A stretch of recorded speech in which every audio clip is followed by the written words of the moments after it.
Kanchipuram వకుడా silks నాణ్యత మా ప్రాధాన్యత. మదీనాగూడ, మియాపూర్, హైదరాబాద్ లో త్వరలో శుభారంభం.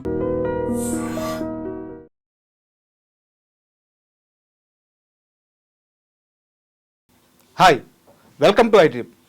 ఈ ఆదివారం ఛాంపియన్స్ ట్రోఫీ ఫైనల్ జరగబోతుంది. ఇండియా న్యూజిలాండ్ జట్ల మధ్య ఓ బలమైన మ్యాచ్. ఈ మ్యాచ్ కోసం కొన్ని కోట్ల మంది ఎదురు చూస్తున్నారు.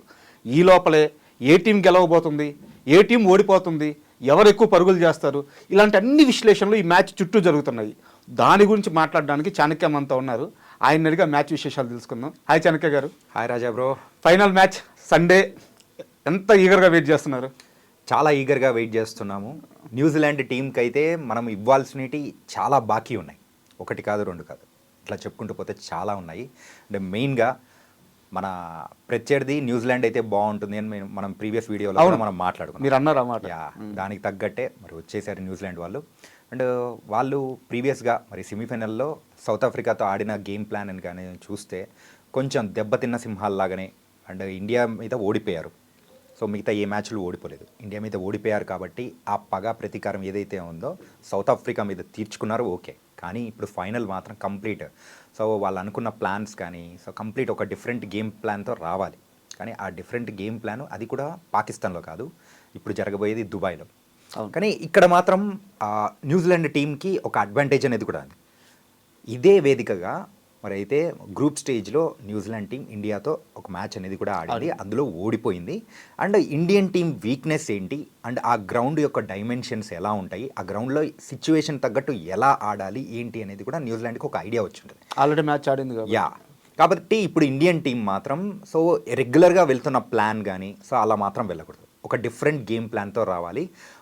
4 స్పిన్నర్స్ ఏదైతే ఉందో అంటే దాంతో వెళ్తూ ఉన్నా కానీ ఇంకొక ఎక్స్ట్రా ఏదైనా కానీ ఒక సర్ప్రైజింగ్ ప్యాకేజ్ లాంటిది న్యూజిలాండ్కి ఒక షాక్ ఇచ్చే ఎవరైనా కానీ ఒక సర్ప్రైజింగ్ ప్లేయర్ ఎవరైనా వస్తే బాగుంటుందని కూడా నాకు అనిపిస్తుంది. లేకపోతే ఆల్రెడీ ఆడిన వాళ్ళే మరొకసారి ఆడుతూ ఉన్నప్పుడు ఖచ్చితంగా కొన్ని మార్పులు చేర్పులు అనేది కూడా మార్చుకోవడం కానీ అప్రోచ్ ఖచ్చితంగా డిఫరెంట్ ఉంటుంది. అండ్ ఇప్పుడైతే మరి భయంకరమైన ఫామ్లో ఉన్న విరాట్ కోహ్లీని ఆపాలని చెప్పేసి వాళ్ళ ఎక్స్ట్రా స్పిన్నర్స్ని కూడా మరి అయితే టీంలో ఇంక్లూడ్ చేసుకునే అవకాశాలు కూడా ఉంటాయి. అండ్ రోహిత్ శర్మని ఎలా ఆపాలనే దాని గురించి హెన్రీ కానీ అండ్ మిగతా వాళ్ళు కూడా ఉన్నారు. కాబట్టి సో వాళ్ళ ఒక గేమ్ ప్లాన్స్ అనేది కూడా మారుతుంటుంది. అండ్ మిడిల్ ఆర్డర్లో ఇంకొక ప్లేయర్ని మరి చాలా టీమ్స్ కొంచెం నెగ్లెజిబుల్ చేస్తూ ఉంటాయి. కానీ అలాంటి ప్లేయరే ఇండియన్ టీంకి మంచి మంచి పార్ట్నర్షిప్ ఇచ్చిన సందర్భాలు కూడా ఉన్నాయి. ఆ ప్లేయర్ ఎవరంటే శ్రేయాస్ అయ్యర్. కాబట్టి ఇక్కడైతే కంప్లీట్గా ఫస్ట్ ఇండియన్ టీం గురించి మాట్లాడుకుంటే ఇండియన్ టీంలో అయితే కంప్లీట్ ఒక అందరూ కూడా ఒక మ్యాచ్ విన్నర్సే, ఏ ఒక్కరిని తక్కువ అంచనా వేయకూడదు. సో వాళ్ళదైన రోజు అందరూ కలిసి కట్టుగా ఆడుతున్నారు. మరి ఏ గేమ్కైనా కానీ మెయిన్గా క్రికెట్ విషయానికి వచ్చేటప్పటికి గేమ్ ప్లే, టీమ్ ప్లే అనేది ఉందంటే సో ఒక పాజిటివ్ ఎన్విరాన్మెంట్ మరి విజయాలు అనేది కూడా దక్కించుకుంటూ వెళ్ళిపోతుంటాము. అలాగే ప్రజెంట్ ఇండియన్ టీం కూడా అదే ఫామ్లోనే ఉంది. కానీ మనం ఇంతకుముందు మాట్లాడుకున్నట్టుగానే కొంచెం కలవరబెట్టేది ఏదైనా ఉంది అని అంటే వరుసగా మ్యాచ్లు గెలుచుకుంటూ వస్తున్న టైంలో ఏదో ఒక చోకింగ్ పాయింట్ అనేది కూడా ఉంటుంది. 2023లో జరిగినట్టు మళ్ళీ ఇక్కడ కూడా జరుగుతుందా అని ఫ్యాన్స్ అందరూ కూడా కొంచెం భయపడుతున్నారు. అవును, ఆ భయం అయితే ఆ రోజు మన కాన్ఫిడెన్స్ అహ్మదాబాద్లో ఆడుతున్నప్పుడు కూడా ఏంటంటే ఎక్కడ లేని జనాలు సో అందరూ వచ్చి ఆ ఒక మూమెంట్స్ కానీ మనం చూస్తూ ఉన్నప్పుడు అందరూ అతుక్కపోయారు. మరి final match India versus Australia, అరే ఎంతమంది ఏంటి అని చెప్పేసి అందరినీ సైలెంట్స్ అయిపోయేలా చేశారు. ఆ రోజు అప్పటి వరకు సెమీఫైనల్ వరకు అద్భుతంగా ఆడిన ఇండియన్ టీం ఆ మ్యాచ్లో ఎందుకు ఏమైందో అర్థం కాలేదు. ఆ ప్రెషర్ తీసుకోలేక అలా ఆడిందా లేకపోతే ఏమైందా అని అర్థం కాలేదు. కానీ ఈసారి మరి ఛాంపియన్స్ ట్రోఫీ మన వల్ల అప్రోచబిలిటీ అనేది డిఫరెంట్గా ఉంది. సేమ్ ఆ రోజు ఏదైతే విన్నింగ్ స్ట్రీక్ అయితే ఉందో అలాగే ఉంది. కానీ ఈరోజు డిఫరెంట్గా కనిపిస్తుంది ఏంటంటే మేము గెలుస్తాము అని ఓవర్ కాన్ఫిడెన్స్ లేకుండా గెలిపిస్తాము, అందరం కలిసికట్టుగా గెలిపిస్తామనే ఒక పాజిటివ్ ఇంటెంట్ అనేది కూడా ఇండియన్ టీంలో కనిపిస్తుంది. మెయిన్గా రోహిత్ శర్మ అండ్ విరాట్ కోహ్లీ వీళ్ళిద్దరు కాంబినేషన్ సో మరొకసారి సక్సెస్ అవుతుందని కూడా అనిపిస్తుంది. అండ్ ఇక్కడ మనం ఇంకో విషయం మాట్లాడుకోవాలి. న్యూజిలాండ్ టీం మీద అంటే మన మీద గెలుస్తున్నారు కాబట్టి వాళ్ళ మీద కాస్త మనకి ఆటలో భాగంగా ఒక ద్వేషం ఉండొచ్చు. కానీ న్యూజిలాండ్ టీంని మనం ఎప్పుడూ కూడా ఓన్ చేసుకునే ఉంటాం. కారణం వచ్చేసి విలియమ్సన్, కేన్ మామ. అయితే ఈ ఫైనల్కి ముందు కేన్ మామ ఒక స్టేట్మెంట్ ఇచ్చాడు. ఇండియాకి దుబాయ్ పిచ్చులు, అక్కడ వాతావరణం ప్లస్ అవుద్ది, వాళ్ళు కాస్త ఆధిక్యంలో ఉన్నారు, మేము కొంచెం వాళ్ళకంటే మెంటల్గా డౌన్ ఉంటాం, ఇలాంటి ఏమీ మేము పట్టించుకోము, ఆ రోజు మ్యాచ్ కోసం ఏం కావాలో అది చేసి మ్యాచ్ గెలుస్తాము అని చెప్పి కేన్ మామ నుంచి ఇలాంటి ఒక స్టేట్మెంట్ రావడం ఎలా చూస్తారు? యూజువల్గా మిగతా వాళ్ళు మెయిన్గా కేన్ మామ స్టేట్మెంట్స్ గురించి మాట్లాడే ముందు డేవిడ్ మిల్లర్ ఒక కాంట్రవర్షియల్ స్టేట్మెంట్ అనేది కూడా ఇచ్చాడు. ఓకే.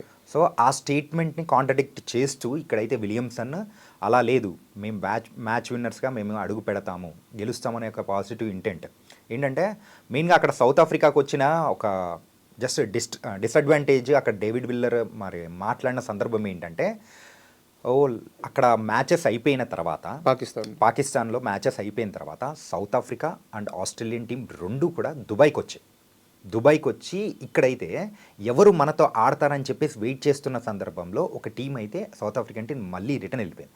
వాళ్ళు రాను పోను ఇట్లా కొంచెం వాళ్ళ ఒక స్ట్రెస్ అనేది కూడా ఉండడంతో అందుకే మేము ఓడిపోయాము. ఇప్పుడు అంటే ఓటమి తర్వాత ఎవరైనా కానీ ఒక కారణాల కోసం వెతుక్కుంటూ ఉంటారు. అంటే ఆ టీంని మరి ద్వేషించకూడదు. సో వాళ్ళ ఫ్యాన్స్ మరి అయితే వాళ్ళ ఫ్యాన్స్ వాళ్ళను అంటే ఇబ్బంది పెట్టకూడదు. అరే మా ఫ్యాన్స్కి అరే ఓడిపోయాము బట్ ఈ యొక్క కారణాలు ఉన్నాయి. ఎప్పుడైనా కానీ గెలిచినోడు ఎప్పుడు కారణాలు చెప్పుకోడు, ఓడిపోయినోడు మాత్రమే ఆ కారణాలు అనేది కూడా చెప్పుకుంటాడు. పలానా వాటి వల్ల ఓడిపోయామని చెప్పేసి చెప్పుకుంటుంటారు. సో అలాంటి కడుపు మంటతో వచ్చిన సందర్భం అనేది కూడా డేవిడ్ మిల్లర్ దగ్గర నుంచి కూడా చూసుకోవచ్చు. డేవిడ్ మిల్లర్ మరి నా సపోర్ట్ అంతా కంప్లీట్గా న్యూజిలాండ్ టీంకే అని చెప్పేసి చెప్పాడు ఫైనల్లో. దీన్ని బట్టి అర్థం చేసుకోవచ్చు వాళ్ళంత బాధతో ఉన్నారు. ఇండియన్ టీంకి అయితే ఓన్లీ ఒకే వెన్యూలో ఆడుతుంది, వాళ్ళకైతే బోల్డ్ ఎంత అడ్వాంటేజ్ ఉంది, మేమైతే అక్కడికి ఇక్కడికి తిరుగుతున్నాం అది ఇది అని చెప్పేసి అని అన్నారు. కానీ ఇదే సందర్భంలో ఇంకొక విషయం కూడా మాట్లాడగాలి. 2023 వరల్డ్ కప్ జరుగుతున్న టైంలో వేరే మ్యాచెస్ జరుగుతున్నప్పుడు మన ఇండియాలో చాలా స్టేడియంస్లో ఒక్కొక్క మ్యాచ్ లేకుండా వాళ్ళు మళ్ళీ తిరిగి వెళ్ళడం లేకుండా ఐసీసీ ఒక చిన్న అడ్వాంటేజ్ అనేది కూడా వేరే టీమ్స్కి ఇచ్చింది. ఏంటంటే ఒకే వెన్యూలో రెండు మ్యాచెస్ ఆడే విధంగా. కానీ మన ఇండియన్ టీంకి మాత్రం ఆ అడ్వాంటేజ్ లేదు. ప్రతి ఒక్క మ్యాచ్ డిఫరెంట్ వెన్యూస్, వాళ్ళు ట్రావెల్ చేయాలి, మళ్ళీ ఆడాలి, సిచ్యువేషన్స్ తగ్గట్టు మూవ్ ఆన్ అవ్వాలి. అయినా కానీ గెలుస్తూ అట్లా వచ్చారు. కానీ ఫైనల్ మ్యాచ్లో దురదృష్టవశాత్తు అలా జరిగింది. సో ఆ రోజు లేవని వాయిస్ ఈరోజు ఎందుకు రైజ్ అవుతుంది? అవును, ఇప్పుడు అంతకంటే ముందు ఐసీసీ మీటింగ్ అనేది కూడా జరిగింది. ఐసీసీ మీటింగ్ జరిగినప్పుడు సో ఇండియా ఆడను అని చెప్పేసి కరాఖండిగా చెప్పేసింది. అలాంటి టైంలలో అంటే వాళ్ళకి అడ్వాంటేజ్ ఉంది, మాకు కూడా అడ్వాంటేజ్ ఉంది, మేము కూడా అప్పుడే చెప్పాలి. సో అలాంటి లేకోకుండా ఇప్పుడు మొత్తం అయిపోయిన తర్వాత ఓడిపోయిన తర్వాత అరే ఏంది వాళ్ళకి అడ్వాంటేజ్ ఉంది మాకు లేదు అని చెప్పేసి ఆ ఇంగ్లాండ్లో మెయిన్ సీనియర్ ప్లేయర్స్ అండ్ అలాగే ఇప్పుడు సౌత్ ఆఫ్రికాలో ప్రజెంట్ ఆడుతున్న డేవిడ్ మిల్లర్ కానీ సో వీళ్ళందరూ అండం సర్వసాధారణం. కానీ కేన్ మామ మాత్రం ఒక స్పెషాలిటీ అనేది కూడా ఉంది. ఏంటంటే ఎప్పుడు వివాదాల జోలికి పోడు. వివాదాలు అనేటప్పటికీ సో దాన్ని ఎట్లా తగ్గించాలని చూసే పర్సన్. అండ్ మెయిన్గా తర్వాత నెక్స్ట్ రాబోతున్నది ఐపీఎల్ సీజన్. సో ఐపీఎల్ సీజన్లో మెయిన్గా ఇక్కడ 2 నెలలు ఉంటారు. ఇక్కడ ప్రతి ఒక్కరు కూడా ఏ రాష్ట్రం వాళ్ళు మరి ఏ టీమ్స్ ఆడుతున్నారో విదేశీ ప్లేయర్స్ అయినా కానీ వాళ్ళని మనం ఓన్ చేసుకుంటాం. అంతేందుకు మనకు హెడ్ ఇప్పుడైతే ఆ ప్రొఫైల్ పిక్ మార్చి ఇండియన్ టీం మీద ఉన్న కొంచెం కసిని కూడా బయట పెట్టాడు. అయినా కానీ ఇక్కడ మనకు వచ్చేటప్పటికి మనం ఏమనుకుంటాం, మన హైదరాబాద్ హెడ్ అనుకుంటాం, మన హెడ్ అని మనం అట్లా అనుకుంటాం, మనం ఓన్ చేసుకుంటాం ఆ సీజన్ వచ్చేటప్పటికి. కానీ ఇది కేవలం సో అక్కడ ఓడిపోయారు కాబట్టి ఆ కారణాలు ఆ కోపం బయట కక్కోవాలి. సో ఇలాంటి సందర్భంలోనే అలాంటివి వస్తూ ఉంటుంది. ఇది మనం పట్టించుకోవాల్సిన అవసరం అనేది కూడా లేదు. అండ్ ఇప్పుడు అయితే అందరూ ఛాంపియన్స్ ట్రోఫీ అంటున్నారు. స్టార్టింగ్లో దీన్ని నాకౌట్ సిరీస్ అనేవాళ్ళు. 2000 సంవత్సరంలో అప్పుడు ఇండియా చాలా స్ట్రగుల్ ఫేస్ చేసింది. గంగూలీ కొత్తగా కెప్టెన్ అయ్యాడు. 6th పొజిషన్లోనూ 7th పొజిషన్లోనూ ఉండేవాళ్ళం వన్డే ర్యాంకింగ్స్లో. అలాంటి ఒక టీంని అప్పుడు నాకౌట్ సిరీస్లో ఫైనల్కి తీసుకెళ్తాడు గంగూలీ. కానీ ఆ ఫైనల్లో మనం ఓడిపోతాం ఇదే న్యూజిలాండ్ చేతిలో. ఇప్పుడు 2025 25 సంవత్సరాల తర్వాత అందరూ ఏంటంటే న్యూజిలాండ్తో పగ తీర్చుకోవడం అంటే వరల్డ్ కప్లో సెమీస్లో మనం ఓడిపోయాము ఆ పగ తీర్చుకోవాలంటున్నారు. బట్ కొంచెం సీనియర్ క్రికెట్ ఫ్యాన్స్ ఉంటారు కదా, వాళ్ళందరూ ఏమంటున్నారంటే వరల్డ్ కప్లో చూసుకున్నాం, మనల్ని ఛాంపియన్స్ ట్రోఫీలో 25 సంవత్సరాల క్రితం కొట్టున్నారు, దానికి పగ తీర్చుకోవాలి అని చెప్పి అంటున్నారు. మెయిన్గా గేమ్స్ విషయంలో అది కూడా కంట్రీస్ మధ్యలో ఆడేటప్పుడు గేమ్స్ విషయంలో ఆ రైవల్రీ అనేది ఉంటుంటే ఒక హెల్తీ రైవల్రీ. సో అది it was a good thing. ఏంటంటే మనం కూడా చూడ్డానికి ఎగ్జైటింగ్ పాయింట్ అనేది ఒకటి ఉండాలి అనే సందర్భం అనేది కూడా ఒకటి ఉంటుంది. ఈవెన్ పాకిస్తాన్కి మన ఇండియాకి ఉన్న వైరం అనేది కూడా మనకు తెలుసు.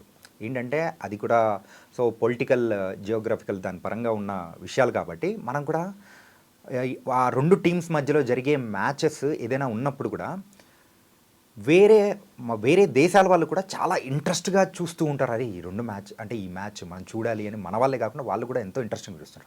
అలాగే ఇక్కడ మెయిన్ న్యూజిలాండ్ టీం మీరు అన్నట్టు కూడా గంగూలీ అప్పుడు ఫైనల్కి తీసుకెళ్ళినప్పుడు న్యూజిలాండ్ చేతిలో ఓడిపోయాం. 25 ఇయర్స్గా వెయిట్ చేస్తున్నది అది కూడా ఛాంపియన్స్ ట్రోఫీలో మనం కప్పు ఎత్తాలి, దాంతోపాటు వైట్ కోట్ వేసుకోవాలి అంటే మాత్రం this is the right time. And ఇదే మంచి సందర్భం కూడా టీమ్ కాంబినేషన్ విషయానికి వచ్చేటప్పటికైనా కానీ, వెన్యూ విషయానికి వచ్చేటప్పటికైనా కానీ, టీం అంటే ఇంటర్నల్గా టీంలో ఉన్న ఒక హెల్తీ అట్మాస్ఫియర్ విషయంలోనా కానీ, అందరి దగ్గర నుంచి వచ్చే సపోర్ట్ అయినా కానీ ఇప్పుడు మాత్రం చాలా చక్కగా ఉంది. అట్లీస్ట్ దిష్టి దాక్కుండా అంటే చాలా మంది కూడా అనుకుంటున్నారు. ఈవెన్ మీమ్స్ కూడా మన వాళ్ళు చాలా సూపర్గా వేస్తున్నారు, ఎంటర్టైనింగ్గా. మీరు వెన్యూ అన్నారు కాబట్టి అడుగుతున్నాను, ఆ దుబాయ్ పిచ్, అక్కడ వాతావరణం, ఇవన్నీ దృష్టిలో పెట్టుకుంటే టాస్ గెలిచిన టీము ఏది సెలెక్ట్ చేసుకుంటే బాగుంటుంది? యూజువల్గా టాస్ గెలిచిన టీం అయితే బ్యాటింగ్ ఎంచుకుంటేనే మంచిదండి. ఎందుకంటే ఇప్పుడైతే కొత్త పిచ్ ఇస్తారు. కొత్త పిచ్ ఇచ్చినప్పుడు యూజువల్గా పాత పిచ్ అయితే స్పిన్నర్స్కి ఎక్కువగా అనుకూలం ఉండే అవకాశం ఉంటుంది.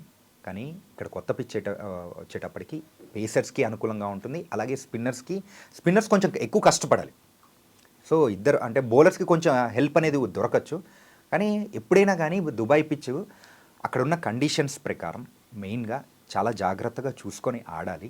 సో బ్యాట్స్మెన్ ఆడడం అంత ఈజీ కాదు. ఈవెన్ ఫస్ట్ ఇన్నింగ్స్లో అయితే కొంచెం చిన్న అడ్వాంటేజ్ ఏమన్నా ఉంటుందేమో, కానీ చేజింగ్ విషయానికి వచ్చేటప్పటికి ఒకవేళ డ్యూ వచ్చిందంటే అదృష్టం అండి. డ్యూ వస్తే ఎవరైతే సెకండ్ బ్యాటింగ్ చేస్తున్నారో అది అదృష్టం. కానీ రీసెంట్గా జరిగిన మ్యాచెస్లో చూస్తే డ్యూ అనేది ఇక్కడ రావట్లేదు, కాబట్టి ఈ మ్యాచ్లో కూడా వచ్చే అవకాశాలు అనేది కూడా లేదు. కాబట్టి ఇలాంటి సందర్భంలో మెయిన్గా ఫస్ట్ బ్యాటింగ్ చేసి సో సక్సెస్ఫుల్గా ఒక స్కోర్ అనేది కూడా ఆ బోర్డు మీద మనం పెట్టామంటే, స్కోరింగ్ బోర్డు మీద, అప్పుడు ప్రెషర్ లేకుండా అప్పుడు మన బౌలర్స్ అయితే ఇప్పుడు స్ట్రాంగ్ యూనిట్గా ఉంది బౌలింగ్ యూనిట్. వాళ్ళు వాళ్ళ పని నిర్వర్తించేసి మన గ్రూప్ స్టేజ్లో ఎలా అయితే న్యూజిలాండ్కి కట్టడి చేశామో, సో ఇప్పుడు కూడా అలాగే కట్టడి చేసే అవకాశాలు అనేది కూడా ఉంటుంది. అంటే మీరు చెప్పిన వర్షన్ అంతా న్యూజిలాండ్ కరెక్ట్.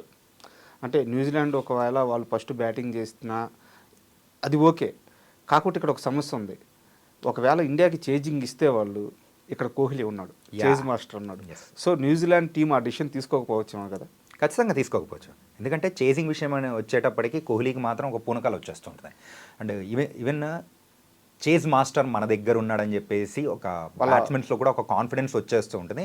అండ్ ఒక పెద్ద స్కోర్ ఎప్పుడైనా కానీ ఆ టోటల్ ఉన్నప్పుడు ఎలా ఆడాలి, మెయిన్గా సో ఈ మ్యాచ్ని ఎలా తీసుకెళ్ళాలి, ఒక కన్స్ట్రక్టివ్గా తీసుకెళ్లే విధానం అనేది కూడా మెయిన్గా కోహ్లీకి తెలిసినంతగా ఇప్పుడు ప్రజెంట్ ఇంటర్నేషనల్ క్రికెట్లో ఎవ్వరికీ తెలియదండి. దానికి తగ్గట్టు మరి ఇన్నింగ్స్ను బిల్డ్ చేసుకుంటూ వెళ్తాడు. అవతల ఎవరైనా కానీ వికెట్స్ పడుతున్నా కానీ అవతల బ్యాట్స్మెన్, ఆ ఎండ్లో ఉన్న బ్యాట్స్మెన్కి కూడా ఒక కాన్ఫిడెన్స్ అనేది కూడా ఇచ్చి నువ్వు ఇలా ఆడు. ఈవెన్ ఇన్స్ట్రక్షన్స్ అనేది కూడా అవతల నుంచి వస్తూ ఉంటుంది. ఆ ఇన్స్ట్రక్షన్స్ వచ్చినా కానీ ఆల్రెడీ మాస్టర్ ఇక్కడ ఉండగా ఆ ఇన్స్ట్రక్షన్స్ కూడా చెప్పాల్సిన అవసరం లేదనిపిస్తుంది. అండ్ అలాగే మీరు కోహ్లీ ప్రస్తావన తీసుకొచ్చారు. కోహ్లీ సూపర్ ఫామ్లో ఉన్నారు, దాంట్లో నో డౌట్. సో కోహ్లీ పైన చాలా నమ్మకాలు పెట్టుకోవచ్చు. అయితే ఇక్కడ అన్ని విజయాలు వస్తుండబట్టి మనకి కొన్ని సమస్యలు కనిపించట్లేదు. ముఖ్యంగా రోహిత్ శర్మ ఫామ్, అండ్ అలాగే గిల్ పర్ఫార్మెన్స్. గత కొన్ని మ్యాచ్ల్లో వాళ్ళిద్దరి మధ్య పార్ట్నర్షిప్ బిల్డ్ అవ్వటం లేదు, ఓపెనింగ్ సరిగ్గా ఉండట్లేదు. ఫైనల్లో కూడా ఇదే రిపీట్ అయితే సమస్య వద్దంటారా? రిపీట్ అయ్యే అవకాశాలు కొంచెం తక్కువ ఉంటుందండి. ఫైనల్ విషయం వచ్చేటప్పటికి కొంచెం జాగ్రత్త అనేది అతి జాగ్రత్త అయిందంటే ప్రమాదమే. సో అలా అవ్వకుండా ఫ్రీ ఫ్లోగా వాళ్ళ న్యాచురల్ బ్యాటింగ్ అనేది కూడా ఆడారంటే ఈవెన్ గిల్ అయినా కానీ రోహిత్ శర్మ అయినా కానీ సో వాళ్ళని ఆపడం ఎవరి తరం కాదు. కానీ వీళ్ళిద్దరికీ ఉన్న మెయిన్ డిసడ్వాంటేజ్ ఏంటంటే లాస్ట్ ప్రీవియస్ మ్యాచెస్లో ఒక మంచి పార్ట్నర్షిప్ అనేది కూడా బిల్డ్ చేయాలని అలా అనుకోలేకపోతున్నారు. ఈవెన్ అక్కడ న్యూజిలాండ్ ఫీల్డర్స్ గురించి కూడా మనం ఒకసారి కొంచెం ఆలోచించాలి. వాళ్ళు ఒక ఎగిరి బంతులు పట్టడంలో కానీ, ఆ ఫీల్డింగ్ విషయంలో, క్యాచెస్ ఎఫిషియన్సీలో కానీ వాళ్ళకి సక్సెస్ రేట్ అనేది కూడా ఎక్కువగా. ఈవెన్ మనము లాస్ట్ మ్యాచ్ న్యూజిలాండ్తో ఆడేటప్పుడు కూడా విరాట్ కోహ్లీ ఇచ్చిన క్యాచ్ ఎంత బలంగా బాదాడు. కానీ ఫిలిప్స్ పట్టుకున్న ఆ క్యాచ్ మాత్రం నిజంగా it was mind blowing. And ఈ టోర్నమెంట్ మొత్తం మీదలో సో టాప్ 1 క్యాచ్ ఏదైనా ఉందంటే అది మాత్రం ఖచ్చితంగా వస్తుంది. అంత స్పీడ్లో వెళ్ళే బాల్ని కూడా ఎగిరి మరి క్యాచ్ చేశాడంటే ఇలాంటిది ఫస్ట్ టైం పట్టడం కాదు, చాలా వరకు పట్టాడు.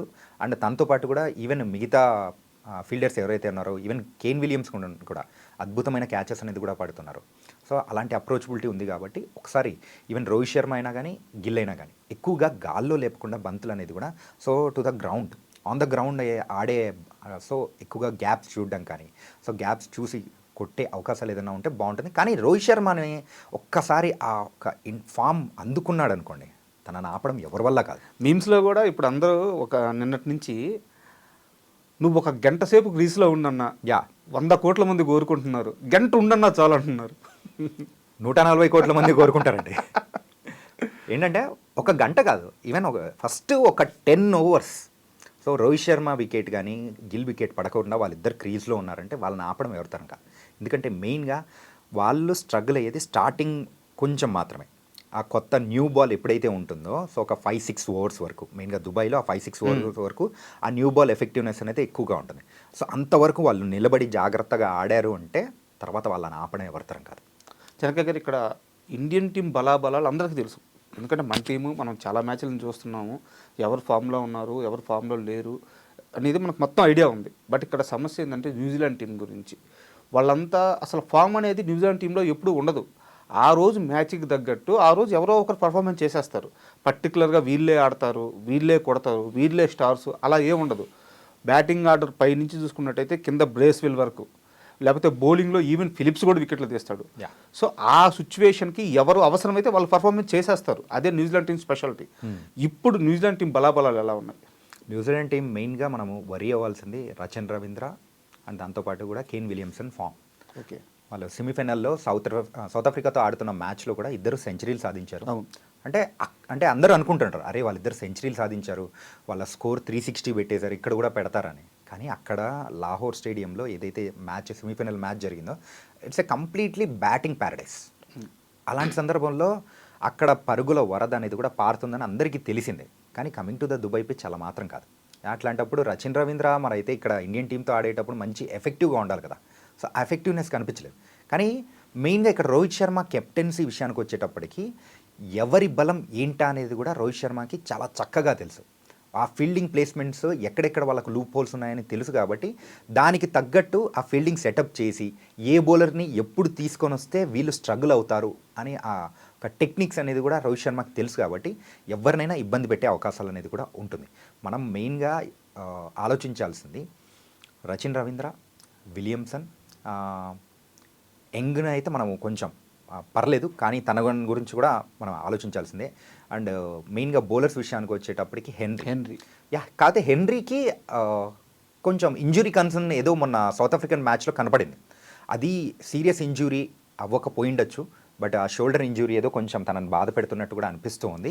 ఒకవేళ అది పెద్ద ఇంజురీ అయిందంటే మాత్రం సో ఈ మ్యాచ్కి తను మాత్రం అందుబాటులో లేడంటే ఇండియాకు ఒక పెద్ద రిలీఫ్, ఒక బోనస్ అని కూడా అవును. ఎందుకంటే ఆ రోజు సెమీస్లో మనం ఓడిపోయినప్పుడు కూడా హెన్రీనే మనల్ని చాలా పెద్ద దెబ్బ తీసింది. స్టార్టింగ్ వికెట్స్ అతనే తీశాడు. సో గతంలో చూసినట్టయితే మన రీసెంట్ మ్యాచ్లో కూడా, మనం గెలిచిన మ్యాచ్లో కూడా రోహిత్ శర్మ వికెట్ తీసింది కూడా అతనే, హెన్రీ. సో అది కానీ తప్పిందంటే మనకి అసలు చాలా ప్లస్ అయినట్టు మీరు అన్నట్టు. షార్ట్ పిచ్ డెలివరీస్ వేయడంలో ఎక్కువగా న్యూజిలాండ్ బౌలర్స్ బాగా చాలా ఎఫెక్టివ్గా ఉంటారండి. మెయిన్గా వాళ్ళందరికీ తెలుసు ఏంటంటే ఇండియన్ టీంకి షార్ట్ పిచ్ డెలివరీస్ వేసి థర్డ్ మ్యాన్ ఫీల్డర్ని పెట్టామంటే ఖచ్చితంగా వికెట్స్ దొరికే అవకాశాలు ఎక్కువగా ఉంటాయి. లేకపోతే ఒకవేళ పుల్ షాట్ ఆడేటప్పుడు ఎక్కడైనా కానీ కనెక్ట్ కాకపోతే అది గాల్లో లేచిందంటే ఈజీగా క్యాచ్ దొరుకుతుంది. ఈవెన్ రోహిత్ శర్మ వికెట్ అనేది కూడా సేమ్ ఆ టైప్ ఆఫ్ గేమ్ ప్లాన్తోనే వస్తారు. కానీ మన శ్రేయాస్ అయ్యర్ ఒక 2 years బ్యాక్ షార్ట్ పిచ్ డెలివరీస్కి ఎలా అయితే ఇబ్బంది పడుతున్నాడో ఇప్పుడు ఎంత ఎఫెక్టివ్గా మారాడో ఆ టెక్నిక్ ఏదో మిగతా వాళ్ళకి కూడా చెప్పారంటే సో దానిలోంచి మనం బయటపడవచ్చు. అంటే కొంచెం యాడెడ్ అడ్వాంటేజ్ అవుతుంది. అండ్ ఆ షార్ట్ పిచ్ డెలివరీస్ని ఎలా మనం కంట్రోల్ చేసి ఆడాలి, ఎక్కడ మనం టెంప్ట్ అవ్వకూడదు. మెయిన్గా రేపు బాల్ వస్తుంది కదా, ఫోర్స్ కొట్టాలి, సిక్సర్స్ కొట్టాలి అని ఆ టెంప్ట్ అవ్వకుండా జాగ్రత్తగా కన్స్ట్రక్టివ్గా ఆడుకుంటూ వచ్చారంటే మాత్రం ఎస్. అండ్ ఇంకొన్ని గంటల్లో ఫైనల్ జరగబోతుంది. ఈ లోపల మనకి శత్రువులు ఎక్కువైపోయారు. ఇండియా ఫైనల్లో ఓడిపోవాలని South Africa, Australia, Pakistan, Bangladesh ఈ దేశాలకు సంబంధించిన ప్లేయర్స్ కానీ మాజీ క్రికెటర్లు కానీ ఓపెన్గా స్టేట్మెంట్స్ ఇస్తున్నారు. మీరు అన్ని దేశాలు చెప్పారు, ఇంగ్లాండ్ విషయం మర్చిపోయారు. మైకల్ వాన్ ఎప్పుడు మన మీద పడి ఏడుస్తూ ఉంటాడు. మనం ఎంత మంచి చేసినా కానీ సో అవతల నుంచి ఫస్ట్ నెగిటివ్ కామెంట్ వచ్చేది మైకల్ వాన్ నుంచే. అతని పేరు తీయకూడదు అనుకుంటాం కానీ సో ఎప్పుడు నేనున్నా అనుకుంటూ ముందుకు వచ్చేసి ఖచ్చితంగా చెప్పే వాళ్ళలో సో నెగిటివ్ కామెంట్స్ చెప్పే విషయంలో సో అలాగే ఉంటారు. కానీ అలా ఎంతమంది ఏడుస్తున్నా కానీ మెయిన్గా మన వాళ్ళు సో విజయంతో సమాధానం అనేది కూడా చెబుతారు. దానికోసం అందరం వెయిట్ చేస్తున్నాము. సౌత్ ఆఫ్రికన్ విషయానికి వచ్చేటప్పటికి డేవిడ్ మిల్లర్ అండ్ మిగతా దేశాల విషయం వచ్చేటప్పటికి మిగతా ప్లేయర్స్ వాళ్ళు కూడా అందరూ వాళ్ళకి తగ్గట్టు వాళ్ళు వెళ్ళగక్కుతున్నారు. కానీ ఇంకోటి మర్చిపోకూడదు, ఈ కోపం అనేది ఈ మ్యాచ్ తర్వాత ఆపేస్తే ఇంకా బాగుంటుంది. లేకపోతే ఇదే కంటిన్యూ చేశారంటే తర్వాత ఐపీఎల్ ఉంది. Okay. తర్వాత ఎవరి అందరూ fans ఇక్కడికి- వాళ్ళు అందరూ అందరూ ఇక్కడికి ఇక్కడికి రావాల్సిన వాళ్ళే. సో అప్పుడు ఓన్ చేసుకోవడంలో కూడా అక్కడ కొంచెం తేడాలు వచ్చేస్తాయి. అవును. ఈవెన్ హెడ్ సో ఆ కోపంలో ఏదో అన్నాడనే కానీ సో గేమ్ వరకే ఉంటుంది మనోడి విషయము. ఎప్పుడైతే ఆ మనోడు కూడా ఈ మధ్య రీసెంట్గా ఒక స్టేట్మెంట్ అనేది కూడా ఇచ్చాడు. సో ఎస్ఆర్హెచ్తో నేను ఆడేటప్పుడు ఆ 2 months నేను చాలా హ్యాపీగా ఫీల్ అవుతూ ఉంటాను. అంటే ఎక్స్ట్రీమ్ హ్యాపీనెస్ అనేది కూడా ఉంటుంది. అక్కడ ఇచ్చే క్రౌడ్ యొక్క అంటే లవ్ సపోర్ట్ కానీ నేను ఎప్పుడు ఎక్కడా చూడలేదు. ఏంటంటే ఈవెన్ హెడ్ అనే కాదు, ఇంతకుముందు ప్రీవియస్గా ఎవరైనా ఆస్ట్రేలియన్ ప్లేయర్స్ ఎవరైనా ఉన్నా కానీ వాళ్ళు ఇక్కడ ఫామ్ సంపాదించుకొని సో ఇంటర్నేషనల్ క్రికెట్లో కూడా వాళ్ళైతే ఒక వెలుగొందిన సందర్భాలు చూసాము. ఇక్కడున్న లవ్ని వాళ్ళైతే వదిలిపెట్టుకోలేక కొంతమంది మన ఇండియా పేర్లు కూడా వాళ్ళు పెట్టుకున్న సందర్భాలు, వాళ్ళ కొడుకు కూతుర్లకు కూడా పెట్టుకున్న సందర్భాలు కూడా మనం చూసాం. అలాంటి లవ్ అనేది కూడా కేవలం వేరే దేశాల్లో వాళ్ళ సొంత ప్రేక్షకుల నుంచి కూడా దొరకదు, మన ఇండియా నుంచి మాత్రమే దొరుకుతుంది. అంటే వాళ్ళ టీం ఓడిపోయింది కాబట్టి ఈ ఛాంపియన్స్ ట్రోఫీ వరకు మాత్రమే ఉంటుంది, తర్వాత మాత్రం ఉండదులేండి. అండ్ చెనక గారు ఇంకోటి చూస్తే మనకు ఒక బ్యాడ్ సెంటిమెంట్ అనేది ఇక్కడ రిపీట్ అవుతుంది. ఇప్పటిదాకా ఐసీసీ టోర్నీ ఫైనల్స్ సండే ఏ రోజైతే మ్యాచ్ జరిగిందో ఇప్పటిదాకా ఆ సండే ఫైనల్లో మనం ఇప్పటిదాకా ఒక్క మ్యాచ్ కూడా గెలవలేదు. యా, మీరు చెప్పింది కరెక్ట్ రాజా గారు. ఏంటంటే అదొకటి కొంచెం మనల్ని భయపెట్టే సైన్స్ అనేది కూడా ఉంటాయి. సెంటిమెంటల్గా ఏంటిది నమ్ముతారా అని కొంతమంది అంటారు, కానీ సో యూజువల్గా మన ఇండియన్స్ వచ్చేటప్పటికి కొంచెం సెంటిమెంటల్గా మనము నమ్మే సందర్భాలు ఎక్కువగా ఉంటాయి. అరే ఇలా జరుగుతుందేమో ఇట్లా అనుకుంటాం. కాకపోతే ఆ యొక్క ఇంటెంట్ ఏదైతే ఉందో ఆ నెగిటివ్ థింకింగ్ అనేది తీసేసి ఈసారి మనోళ్ళు కొడతారని పాజిటివ్గా అనుకున్నాం అనుకోండి, గ్రహాలు అనేది కూడా మొత్తం మనకు అనుకూలిస్తాయి. కానీ ఇంకొక విషయం కూడా మనం చెప్పుకోవాలి. 2011 వరల్డ్ కప్ తర్వాత మన ధోని ఎప్పుడైతే వరల్డ్ కప్ సాధించిన తర్వాత మరి ఆ తర్వాత ఛాంపియన్స్ ట్రోఫీ అనేది కూడా మరి ధోని సాధించాడు. మన తర్వాత జరిగిన ఐసీసీ మరి ఈవెంట్స్లలో మ్యాక్సిమం ఒక 10 ఈవెంట్స్ అప్రాక్సిమేట్ జరిగే ఉంటాయి. అందులో మనకు విన్నింగ్ పర్సంటేజ్ ఎంత ఉందో తెలుసా? కేవలం 10% మాత్రమే. ఓకే, అన్ని దానిలలో మనము ఫైనల్ కన్నా రీచ్ అయ్యాం, లేకపోతే సెమీఫైనల్లో ఉన్నాం. ఫైనల్ ఆర్ రన్నర్అప్స్ సెమీఫైనల్ ఆర్ రన్నర్అప్స్ ఇట్లే మనం వస్తూ ఉండింది కంప్లీట్గా. కానీ లాస్ట్ ఇయర్ జరిగిన T20 వరల్డ్ కప్లో మాత్రం మనం విన్నర్స్గా అయ్యాం. సో ఆ విన్నింగ్ స్ట్రీక్ అనేది కూడా సో ఇక్కడ కంటిన్యూ చేసే అవకాశాలు అనేది కూడా ఎక్కువగా ఉన్నాయి. ఏంటంటే ఒక్కసారి విజయాన్ని రుచి చూసిన వాళ్ళు ఎప్పుడైనా కానీ ఎలా ఆడాలి సో అనేది అర్థమైపోతూ ఉంటుంది. అది తెలియకే చాలా టీమ్స్ ఈవెన్ సౌత్ ఆఫ్రికా కానీ అండ్ న్యూజిలాండ్ అయినా కానీ వాళ్ళకు ఆ ఫైనల్ ఫోబియా అనేది కూడా కొంచెం ఎక్కువగానే ఉంటుంది. ఇక్కడ న్యూజిలాండ్కి కూడా రేపు జరిగే మ్యాచెస్లో ఈ ఫైనల్ మ్యాచ్లో ఆ ఫైనల్ ఫోబియా అనేది కూడా వాళ్ళ మైండ్లో కూడా తిరుగుతుంటుంది సైకలాజికల్గా. ఏముండదు అనుకుంటాం, కానీ సైకలాజికల్గా వాళ్ళకి తిరుగుతూ ఉంటుంది. ఫైనల్ మ్యాచ్లో ఆడే అవకాశాలు ఎలా దాన్ని విజయాలుగా మలుచుకోవాలనేది వాళ్ళకి తెలియదు. కానీ తెలిసింది మన ఇండియాకు మాత్రమే. ఖచ్చితంగా విజయాలు అనేది కూడా సొంతం చేసుకొని మనం అనుకున్నట్టుగానే ఆ వైట్ కోట్ వేసుకొని సో మళ్ళీ ఆ మూమెంట్ని రోహిత్ శర్మ అయితే మళ్ళీ రీక్రియేట్ చేస్తాడనిపిస్తుంది. ఓకే జనక గారు, మీరు అన్నట్టు ఫైనల్గా ఇండియా గెలిచి అదే సక్సెస్ కానీ రిపీట్ అయితే మళ్ళీ మనం ఇలాంటి ఓ ఇంటర్వ్యూతో మళ్ళీ కూర్చొని కలుసుకుందాము. And thank you.